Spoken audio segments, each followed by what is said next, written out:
Yo, welcome back to the BST4 channel. Witness, what's going on? What's happening? Man, listen, there's a lot of stuff going on. As you can see, the engine is turned sideways. I took the water pump off, all the intake. I skipped all those scenes. You guys don't care about that. What I'm doing behind the scenes is I'm using a stick welder to weld here. Man, I've been here for about an hour, man. I think I finally got it. Yo, let me tell you, it ain't easy. I ain't gonna lie to you. You gotta really be patient and kind of sit here and really like do it. You see what I did? I just built it up. That's all that I did. Clean in here, weld, you know what I mean? Go again, weld, go again, weld. It's a pain, man. It really is a pain. So now I gotta go do this one here, and hopefully, you know, I'm gonna sit here for another hour doing this. So that's just how that's gonna go. A little longer than a few minutes later. Okay, about 4 hours later, I took a break, ate some lunch, came back out here, messed with it again, thought of something else, took a break, came back, and I came up with a few things. So what I found out, man, in travels, man, I cut this so I can make sure I know I had good penetration in there. I mean, and that's how I really did it, because the welder is not that great. So I just had to get crafty. And lo and behold, it took a minute, but it got this thing out. Now as we flip it on the other side, now we can start to count. 4 on the other side, another 4 on this side. So in this part of the video, we start to speed it up because it gets a little bit boring and, you know, repetitious on what I'm doing. Many of you guys seen many videos out there about this. I kind of swore not to make a video about this subject really, but here's the deal. The only process that I did that I kind of did different than many other people were is that I heated up and I beat it together. Like kind of mend it, like blacksmithing. That's the only way that I can kind of do it with this welder that I have. You know what I mean? Set everything on, you know, the gravity takes in and I hit it and it worked. I got all the bolts out, man. It really did work. And I'm just trying to get to, this is the part that I was waiting for, and I know you guys are waiting for in the video, and I'm thank you guys for even watching the video this long, because that stuff was boring. Now, let's do recap. We already know that needs a helicoil in there. It needs a longer one, right? Because that's a shorter one in there, so we know that. All right, now we further inspect it, right? We got an issue, and this is this chain on both sides. The guides are missing. They're inside this oil pan. Plastic guides, I think these failed, or the oil pump failed, one of the two. But the way it really looks, it looks like these have failed. They're known to fail, they're plastic. Really, to be honest with you, we need a total rebuild, right? But I don't want to do that. I'm really gonna do it scumbag car salesman style. You want to buy the car or not? Not from you. I want to see the manager. Here's the manager. Right here. Here's the manager. I worked at a few dealerships. They did this to some of the used cars that they had. They take a situation like this, they look at it, they assess it, and all they did was take the heads off. They clean the block as much as they can. Now clean the block means pump new fresh oil through there to get all the remnants out. Put a new oil pump on there, timing set, head gasket, new head bolts. Now I went and I got APR studs, but I'm going to save that for something else.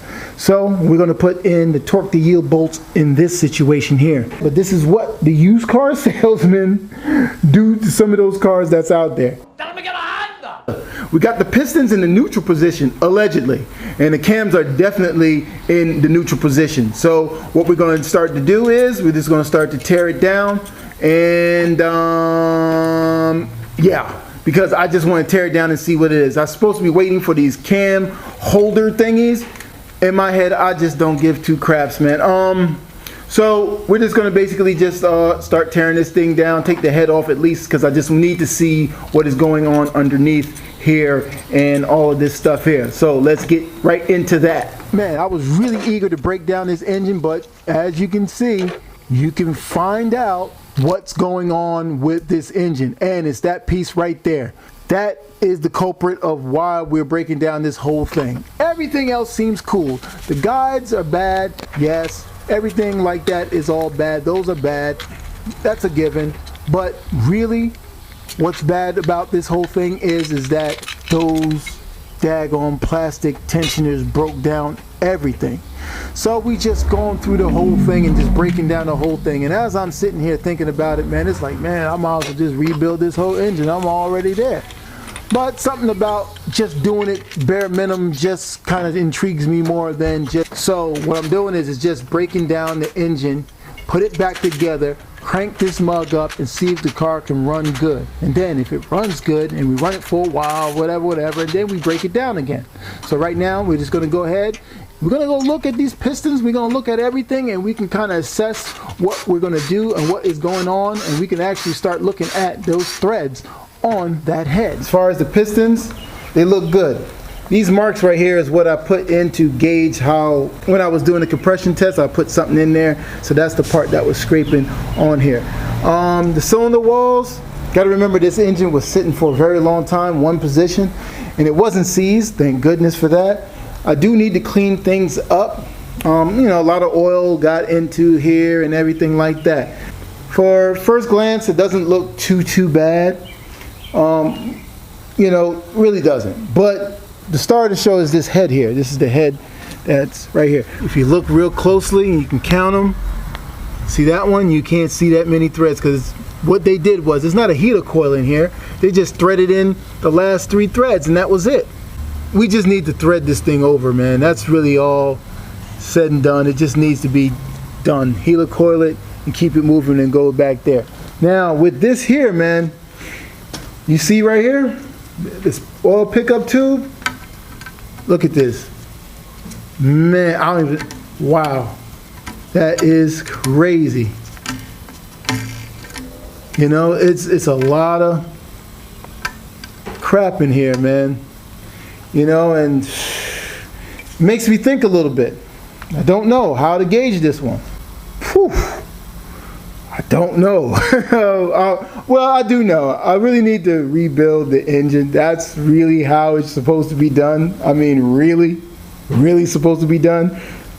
But knowing me, I don't know how to really take this. I mean, you know what? Let's take off this here and I don't know. Sheesh, man. This is crazy. I mean, I want to pull off the oil pump. You know what? Let's take off the oil pump.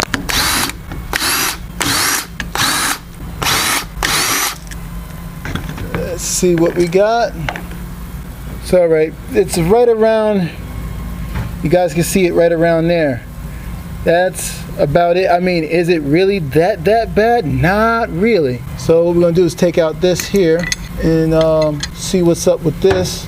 All right, you can't really feel it with the nail. I mean, even though I got the gloves on and everything, yo, it's really not that bad. Not as bad as I thought it would be.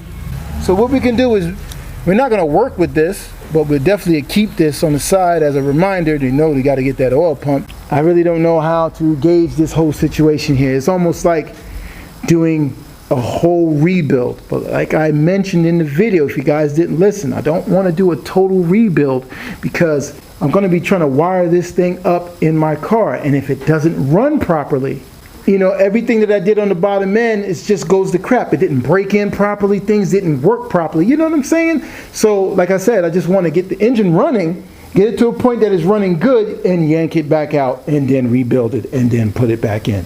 That's how I want to do it. Now, if this was a 2-valve, then it'd be something totally different. But it's an engine that I know that's not going to run properly yet, so we're going to try to get it to run properly, and then take it back out, do a rebuild. That's the plan. And if you guys are not familiar with this channel, let me remind you on what this channel is all about. A lot of people don't understand when a person says this is a junk channel. They really think that it's not a junk channel, but it's really a junk channel. It's like build something. Don't matter what it is, you just build something. Now with this Grand Marquis, a lot of people are giving me lip about it, like, yo man, you over here de-luxurizing the Grand Marquis, but dude, this interior stinks. It has dog hair all in it. Kibbles and bits in the door panels and all this stuff. I'm sure the dog urinated on the carpet somewhere. Slobber and everything. So what we're doing is we actually are making it better in my eyes because I'm taking all of that stuff out. That's why I don't go inside the car so much and really work on the interior. Now I will. This is what caused all those issues in the engine. Now with this here, you see the seal, it's gone. It's corroded or eroded or whatever you want to call it. It's not good anymore, and you can see the flakes that it caught, and it got into the seal some kind of way. Because when I took them off, look at that. See all of that? What caused the failure to the engine? only these. And that's how that aviator ended up inside the junkyard, because it wasn't cost effective to fix the aviator and put it back on the road. So now I'm going to resurrect the engine and get this thing going for cheap. Whew, an amazing feat.